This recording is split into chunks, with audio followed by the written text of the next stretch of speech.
wala akong magawa. Ayan. Pupunta ako sa kaibigan ko. Yan ang isusuot ko. Yung pants ko. Sa yung long sleeve ko. Ayan.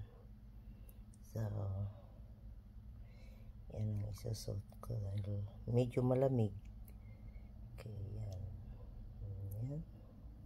Walang magawa. Ganun naman ang buhay sa Facebook kung ano-anong mga pinopost-post. Ganun yan. Kumbaga fun-fun lang guys. Hindi yung parang yung kay Manny Pacquiao daw. Bakit daw kailangan pa raw na ipagyabang yung mga ari-arian niya. Buhay natin to sa Facebook guys. Hindi yung nagyayabang. Wala tayong magawa. Pan-pan lang ito guys. Ganyan.